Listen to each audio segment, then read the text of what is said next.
Good morning. पिछली class में हमने देखा था भारत का भूगर्भिक इतिहास और उसके ऊपर बेस्ड रॉक सिस्टम का पार्ट 1। इसमें हम बात करेंगे पार्ट 2 की। हमने पिछली क्लास में पढ़ लिया था आर्कियन आर्कियन रॉक स्ट्रक्चर को, आर्कियन रॉक सिस्टम को और पुराण को।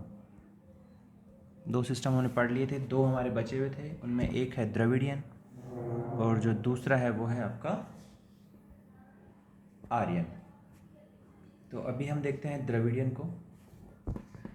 तो आर्कियन और पुराण क्रम की जो चट्टानें हैं वो अधिकतर जीवाश्म रहित है। पुराण का जो दूसरा जो पुराण की जो नवीनतम चट्टानें हैं जिसमें है विंध्यन क्रम की चट्टानें, विंध्यन क्रम की चट्टानों में थोड़े बहुत जीवाश्म देखे जाते हैं, लेकिन मुख्यतः आर्कियन और पुराण क्रम की चट्टानें जीवाश्म रहित हैं।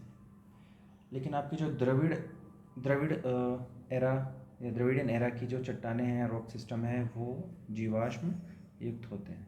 ठीक है। अब इस क्रम की चट्टानें मुख्यतः बाह्य प्रायद्वीपीय भागों में पाई जाती हैं, एक्स्ट्रा पेनिनसुलर। अब देखो इसमें देखने वाली बात क्या है, कई बार ऑब्जेक्टिव क्वेश्चंस आते हैं कि द्रविडियन महाकल्प की चट्टानें कहाँ पाई जाती हैं। तो द्रविड़ इटसेल्फ जो वर्ड है उससे लगता है कि वो जो रॉक्स हैं वो साउथ इंडिया में पाई जाती होंगी। ठीक है। But they are mainly found in extra peninsular regions, जिसमें क्या आता है आपका हिमालय आता है और गंगा प्लेन्स आता है। ठीक है। And they are very rare in peninsular India, hardly पाई जाती हैं आपकी पेनिनसुलर इंडिया में। ठीक है। तो ये चट्टानें हिमालय के निरंतर क्रम में मिलती हैं। अब देखो,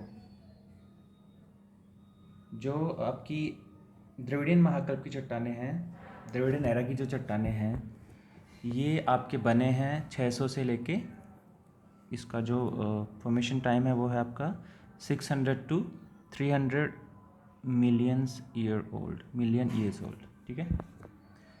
दूसरा है आपकी एक्स्ट्रा पेनिनसुलर रीजन में पाई जाती हैं। तीसरा हो गया कि जीवाश्म में पाए जाते हैं। नेक्स्ट हो गया कि ये सेडिमेंट्री रॉक्स हैं। ठीक है। किस प्रकार की रॉक्स हैं ये? सेडिमेंट्री रॉक्स हैं। और ये कहाँ इसमें फॉसिल्स पाए जाते हैं। सेडिमेंट्री हैं तो फॉसिल्स पाए जाते हैं। ये जो आपकी चट्टानें हैं, ये चट्टानें आपकी बनी हैं कैम्ब्रियन, ऑर्डोविशियन, सिलूरियन, डिवोनियन और कार्बोनिफेरस पीरियड में। ठीक है। कैम्ब्रियन से लेके कार्बोनिफेरस तक बनी है। और इसके यदि आप सब पार्ट्स की बात करोगे तो उनको बोल सकते हैं हम कार्बोनिफेरस रॉक्स। कार्बोनिफेरस, इसका यदि सब पार्ट देखोगे तो उसको हो जाएगा कार्बोनिफेरस रॉक्स, जिनकी एज है 350 के आसपास, 350 मिलियन ईयर्स ओल्ड, 350। ठीक है। और ये जो कार्बोनिफेरस रॉक्स हैं, ये इनमें मेनली आपको मिलता है, तीन चीज़ मिलती है। एक मिलता है आपको लाइमस्टोन, एक आपको मिलता है शैल, और तीसरा आपको मिलता है क्वार्ट्जाइट। ठीक है। अच्छा, एक इंटरेस्टिंग फैक्ट है कि mount Everest is composed of upper Carboniferous limestone. जो आपका माउंट एवरेस्ट है वो किससे मिलके बना है? अपर कार्बोनिफेरस लाइमस्टोन से।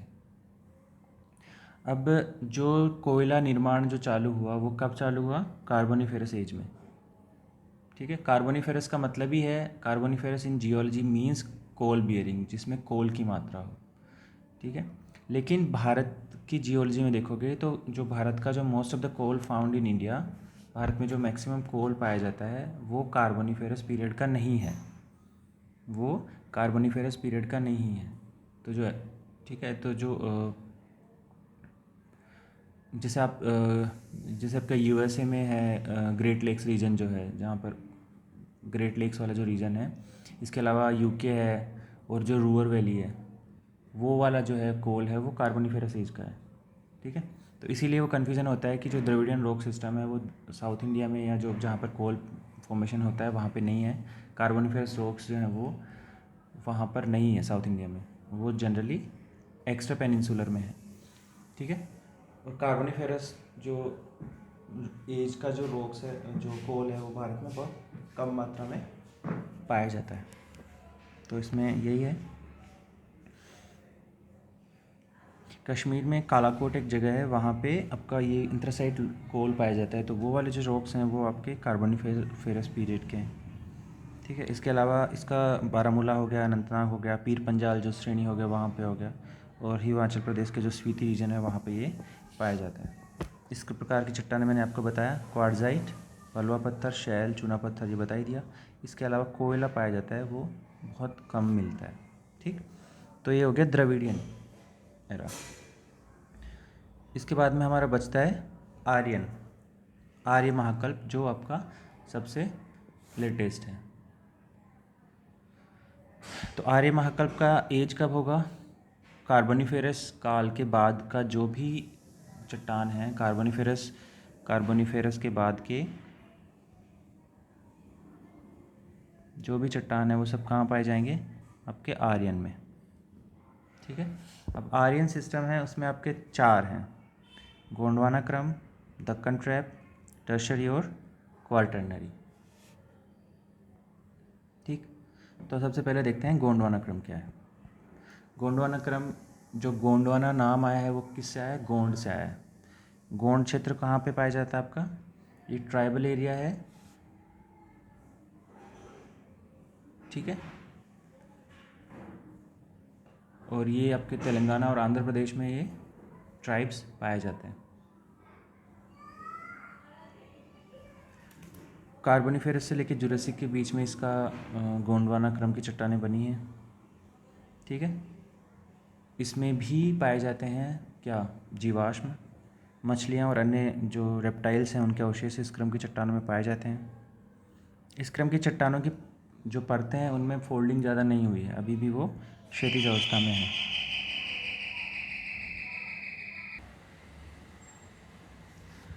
तो यहाँ पे देखा हमने, सबसे इम्पोर्टेंट चीज़ है कि जो भारत का 98% जो कोल है, भारत में जो कोयले का जो विस्तार है मैक्सिमम जो है वो आपका किस किस क्रम का है? गोंडवाना क्रम का। और मेन जो इसमें है वो आपका छोटा नागपुर का जो पठार पाया जाता है, छोटा नागपुर पठार क्षेत्र जो है वहाँ पर ये पाया जाता है।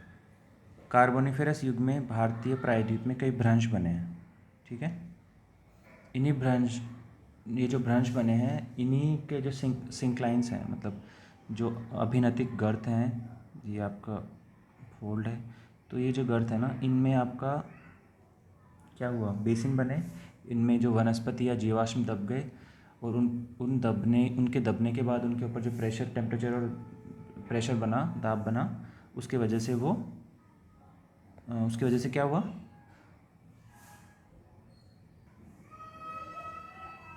इसमें जो आपके ये बने ट्रक बने, और इसमें वनस्पतियों का जमाव हुआ, और उसके ऊपर दाब और ताप की वजह से इनका ट्रांसफॉर्मेशन हुआ, और ये किस में बन गए? आपके कोल में बदल गए, ठीक। तो ये प्रकार की जो प्रमुख चट्टानें हैं वो आपकी कहाँ पाई जाती हैं? बिहार, झारखंड में, जो आपका छोटा नागपुर का पठार हो गया उसमें। इसके अलावा मध्य प्रदेश, छत्तीसगढ़, आंध्र प्रदेश, उड़ीसा और महाराष्ट्र। तो यहाँ पर ही मुख्यतः आपके क्या पाए जाते हैं? कोयले के निक्षेप पाए जाते हैं। अब जो मेन आपके कोयले के भंडार जहाँ पाए जाते हैं, लोअर गोंडवाना और अपर गोंडवाना। लोअर गोंडवाना में आपके तालेचर, दूमदा, पंचेत सीरीज़, और लोअर गोंडवाना में आपके हैं महादेव, राजमहल, जबलपुर और उमिया सीरीज़। तो ये आपके कोल उत्पादक क्षेत्र भी हैं जहाँ पर कोयला पाया जाता है, ठीक है। तो देख लिया हमने, आर्यन में जो सबसे पहला है वो गोंडवाना है। गोंडवाना क्रम आपका कहाँ कहाँ से कहाँ पाया जाता है? उसका एज जो है वो कार्बोनिफेरस से लेके अभी तक ये पाया जाता है, ठीक है। गोंड के नाम पे इनका नाम पड़ा है। ये जो अभिनतियाँ हैं उनमें जो निक्षेप हुआ उसकी वजह से कोल बना, ठीक है।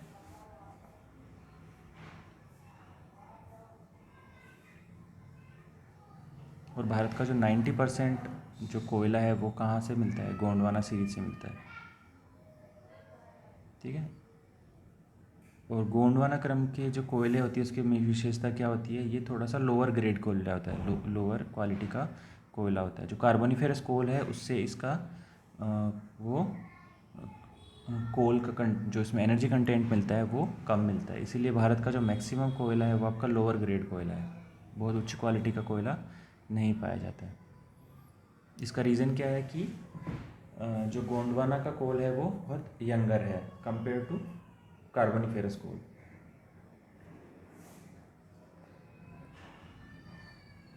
ठीक है, तो इसके बाद हम देखते हैं गोंडवाना के बाद में आपका आ जाता है दक्कन ट्रैप। दक्कन ट्रैप में देखो मेसोजोइक जो एज है उसके बाद में मेसोजोइक के एंड में भारत में ज्वालामुखी क्रिया का प्रारंभ होता है, और इस प्रकार दरारों के माध्यम से जो लावा का उद्गार होता है उससे चट्टान बनती है। ठीक है, दरारी उद्भेदन होता है यहाँ पे दक्कन में। इसके बाद और इसका जो निर्माण काल है वो क्रिटेशियस से लेके इयोशियन तक चलता है। तो दक्कन लावा पठार या दक्कन ट्रैप का जो निर्माण होता है वो किस में होता है? क्रिटेशियस में होता है। ठीक है, लावा के निरंतर प्रवाह जो होता है, लावा का जो निरंतर दरारी उद्भेदन हुआ उसके फलस्वरूप क्या होता है? सीढ़ीनुमा आकृति की स्थलाकृति का निर्माण होता है, जिसके कारण इसको क्या बोलते हैं? ट्रैप बोलते हैं। और ये जो ट्रैप होते हैं ये किससे निर्मित है आपके? ये बेसाल्ट और डोलोराइट। तो ये इसमें चट्टानें पाई जाती हैं, बेसाल्ट रॉक्स पाई जाती हैं और डोलोराइट पाई जाती हैं। और इसका विस्तार आप देखोगे कहाँ कहाँ है। ये महाराष्ट्र के अधिकांश भाग में पाई जाती है, गुजरात, मध्य प्रदेश, तमिलनाडु, आंध्रा, पूरा डेक्कन जो प्लेट्यू है ये इनसे मिलके बना होता है। अब ये जो लावा प्लेट्यू है आपका, ये उत्तर पश्चिमी भाग में इसका उत्तर पश्चिम भाग है, यहाँ पर इसका ट्रैप का मोटाई सर्वाधिक है, लगभग 2000 मीटर के आसपास है। पश्चिम से पूर्व एवं दक्षिण की ओर मोटाई में इसकी कमी आती है। पश्चिम से पूर्व की ओर जाओगे तो इसकी मोटाई में कमी आती है। ठीक है, और दक्षिण में जाओगे तो भी इसकी मोटाई में कमी आती है। नागपुर जो है आपका, उसमें लावा की मोटाई केवल कितनी है? 15 मीटर है। जबलपुर में ये 6 मीटर हो जाती है। ठीक है, अब चूँकि ये लावा से मिलकर बना है तो इसकी चट्टानों की प्रकृति काफ़ी कठोर है, और इन्हीं चट्टानों के विखंडन से आपका क्या बना है? जो दक्कन पठार की काली मृदा है उसका निर्माण हुआ है। इसको क्या बोलते हैं? कपासी मृदा, काली कपासी मृदा या रेगुर मृदा भी बोलते हैं, जिसको भी हम भारत के जो प्राकृतिक संसाधन है मृदा में पढ़ेंगे। काली मिट्टी का जो विस्तार क्षेत्र है वो कहाँ पे है आपका? वो कोइंसाइड करता है पूरे डेक्कन प्लेट्यू के साथ। ठीक है, तो ये आपका डेक्कन प्लेट्यू है। ये दरारी उद्भेदन के फलस्वरूप बना है। किस में बना है? क्रिटेशियस में बना है। ठीक है, इयोसिन तक इसका निर्माण चला है। क्रिटेशियस से प्रारंभ होता है और इयोसिन तक ये बनता है। ठीक है, और इसका जो सिग्निफिकेंस है वो क्या है कि इसकी वजह से इसी चट्टानों के विखंडन से काली कपासी मृदा का निर्माण हुआ है। अब इसमें भी देखोगे आप तो कुछ नॉन ट्रैप डिपॉजिट्स भी पाए जाते हैं जो अभी किस एज के हैं? क्वार्टरनरी या चतुर्थक एज के हैं। ठीक है, तो ये आपका हो गया गोंडवाना। गोंडवाना के बाद में हम देखते हैं टर्शरी या तृतीयक काल। इसका निर्माण काल जो है आपका इयोसिन से लेके प्लायोसिन तक है, और ये इयोसिन और प्लायोसिन के बीच में ही आपका क्या बनता है? हिमालय पर्वत श्रृंखला, हिमालयन माउंटेन्स जो है आपके इयोसिन से लेके प्लायोसिन तक ही बने। इसमें है असम, राजस्थान और गुजरात में जो खनिज तेल के भंडार पाए जाते हैं उनका जो जियोलॉजिकल टाइम है वो है आपका इयोसिन और ओलिगोसिन। तो इसमें क्या हुआ आपके किसका निर्माण हुआ है? पेट्रोल का। ठीक, टर्शरी क्रम की चट्टानों का वितरण देखोगे तो ये कश्मीर से लेकर असम तक फैली हुई हैं। ठीक है, मतलब जो नॉर्थ वेस्ट में आप देखोगे कश्मीर और ईस्ट में आप देखोगे तो असम तक इनका विस्तार है। इसके अलावा पूर्वी और पश्चिमी भारत के तटीय क्षेत्रों, जो आप पूर्वी घाट और पश्चिमी घाट देखोगे तो उनके जो घाट के बाद में जो आपके तटीय क्षेत्र आते हैं। ठीक है, ये तो जैसे घाट हो गया, घाट के बाद में ये जो तटीय मैदान है उसमें इसका विस्तार यदा कदा कहीं कहीं पे छिटपुट रूप में पाए जाते हैं। इस क्रम की चट्टानों में एक और विशेषता है कि उत्तरी पूर्वी भारत और जम्मू कश्मीर में जो लो ग्रेड का कोयला है वो भी ये पाया जाता है वो किसका है आपका? टर्शरी सीरीज़ का। टर्शरी सीरीज़ का कोयला कहाँ पाया जाता है आपका? उत्तरी पूर्वी भारत और जम्मू कश्मीर में। ठीक है। इसके बाद में एंड जो देखोगे लास्ट में अब आपका है क्वाटरनरी एज, क्वाटरनरी सीरीज़। ये सबसे नवीनतम है। ये आपका कहाँ से कब बना है? टर्शरी बना था आपका इयोसीन से लेकर प्लाइसीन तक। इसके बाद का जो प्लीस्टोसीन वाला एज है उसमें ये बना है। इस क्रम की चट्टानें सिंधु और गंगा के मैदानी भागों में पाई जाती हैं। ठीक है। प्लीस्टोसीन में बना है। इसमें पुरानी जलोढ़ मृदा का निर्माण हुआ। पुरानी जलोढ़ मृदा को क्या बोलते हैं? बांगर। ये हम आगे पढ़ेंगे, बांगर, खादर, ये सब। ठीक है। ये जलोढ़ मृदा किस में बनी है? जो वर्तमान जो चल रहा है होलोसीन एज, उसमें भी ये इसका निर्माण अभी भी चल रहा है। ठीक है। इसको किसके नाम से जाना जाता है? खादर के नाम से। जो पुरानी मृदा है उसको होगी, पुरानी जलोढ़ होगी बांगर, और जो नवीन जलोढ़ का जो जमा हो रहा है उसको बोला जाता है खादर। अब इसका जो निक्षेपण है मैदान में, उसकी तलछट की गहराई में भी अंतर देखा जाता है। हिमालय की तरफ आप देखोगे तो गहराई इसकी ज़्यादा है, और प्रायद्वीपीय पठार की तरफ इसकी गहराई कम होती जाती है। इसका एक प्रमुख कारण ये भी है कि जो निक्षेप आते हैं उनका निक्षेपों का स्रोत जो है वो हिमालय है। तो जैसे जैसे दूर जाते जाएंगे वैसे वैसे जो निक्षेपण की दर होती है वो कम होती जाएगी, क्योंकि ऑलरेडी जो डिपोजिशन है वो कर चुकी होगी ना नदी जब हिमालय से निकलेगी। और जब पठार की आपके दक्कन की पठार की तरफ जाएगी, या जो अपने अपने जो उसका जो चैनल है उसमें जब आगे की तरफ जाएगी तो जो निक्षेपण की मात्रा है वो कम हो जाएगी। इसलिए जो गहराई है वो भी हिमालय की तरफ ज़्यादा मिलती है और प्रायद्वीप पठार की तरफ गहराई कम मिलती है। अब आप जितने भी नदी घाटियाँ हैं उन नदी घाटियों में और तटीय क्षेत्रों में किसका निक्षेप मिलता है? क्वार्टरनरी निक्षेप या चतुर्थक निक्षेप पाया जाता है। इसमें एक इम्पॉर्टेंट चीज़ क्या है कि जो कश्मीर वैली है उसका निर्माण हुआ है प्लीस्टोसीन काल में। ठीक है। और इस जो कश्मीर वैली है उसमें जो करेवा निक्षेप पाए जाते हैं, करेवा के निक्षेप पाए जाते हैं, जिनको झीलीय निक्षेप भी कहते हैं। ठीक है। तो ये करेवा निक्षेप में क्या होता है? यहाँ पर जाफरान की खेती होती है, तो ये इम्पोर्टेंट है। और ये जो करेवा के डिपोजिशंस हैं, करेवा डिपोजिट्स हैं, वो आपके प्लीस्टोसीन काल के हैं, ये ध्यान रखने की जगह है। इसके अलावा पश्चिमी राजस्थान और थार के मरुस्थल में इस क्रम की चट्टानों के निक्षेप मिलते हैं। ठीक है। वेस्टर्न राजस्थान और थार का जो डेजर्ट है उसमें भी इस क्रम की चट्टानों के निक्षेप पाए जाते हैं, जो नवीनतम चट्टान है। कच्छ का रण, उसमें भी प्लीस्टोसीन, कच्छ का रण बेसिकली प्लीस्टोसीन के टाइम पे जो सागर था उसका ही भाग था, तो वहाँ पर भी इसके इस प्रकार की चट्टानों के निक्षेप पाए जाते हैं। ठीक है। और वर्तमान में ये क्या हो रहा है? मार्सी एरिया या दलदल क्षेत्र में, या रण जो क्षेत्र है उसमें परिवर्तित हो गया है। तो ये हो गई आपका भारत की भूगर्भिक संरचना। हमने 4 सिस्टम देख लिए। सबसे पहला था आपका आर्कियन। आर्कियन में हमने देखा आर्कियन सीरीज़ और धारवाड़ सीरीज़। आर्कियन के बाद में हमने देखा पुराण सीरीज़। पुराण सीरीज़ में हमने पहले देखा कुड़प्पा। कुड़प्पा के बाद में हमने देखा कुड़प्पा, और दूसरा क्या था? दूसरा था आपका विंध्यन। आर्कियन, यहाँ पे था आर्कियन।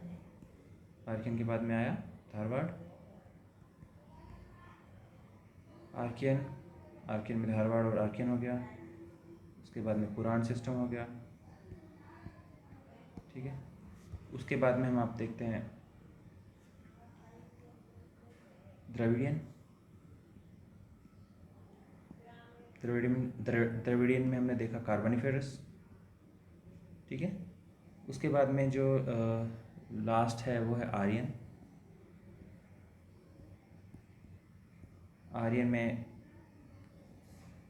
सबसे पहले हमने देखा गोंडवाना, जो कोल के लिए आपका फेमस है।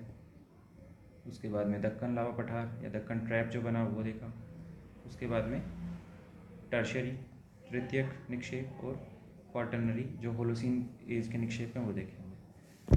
तो इस प्रकार हमने जो भारत का भूगर्भिक संरचना है उसको देखा। तो इसमें आपको, जैसा मैंने पिछली क्लास में बताया था कि इसमें आपको ज़्यादा जियोलॉजी में नहीं जाना है, हमको देखना है कि सबसे पहले तो उसका एज क्या था, किस एज में वो बनना स्टार्ट हुआ है वो क्रम, दूसरा उसका विस्तार कहाँ कहाँ पे है, और तीसरा उनकी आर्थिक उपयोगिता क्या है, उन क्रम की, उन चट्टानों की आर्थिक उपयोगिता क्या है, हमें बस यही देखना है। और अब नेक्स्ट क्लास में हम देखेंगे आपका जो भारत के भूगर्भिक भूआकृतिक प्रदेश हैं, विभिन्न भूआकृतिक प्रदेश हैं, वो कौन कौन से हैं और उनका डिटेल में हम वर्णन करेंगे। तो आज के लिए इतना ही। Thank you.